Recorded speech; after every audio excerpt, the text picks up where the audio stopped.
প্রতিদিন তুমি গাছ কেটে ফেলে করছো অনেক পাপ।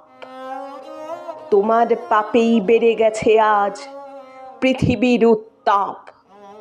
সেই উত্তাপেই বরফ গলেছে, বেড়েছে জলস্তর। সেই জলস্তরই এসে ভাসাবে তোমার ঘর। এ বিপদ থেকে কোনো মতে যদি নিজেকে বাঁচাতে চাও, নিয়মিত তবে এ মাটির বুকে গাছ পোতো, জল দাও। তুমি বেঁচে যাবে, পৃথিবী বাঁচবে, বাঁচবে সকল প্রাণ। তোমারই পুণ্যে বাঁচবে তোমার আগামীর সন্তান, আগামীর সন্তান।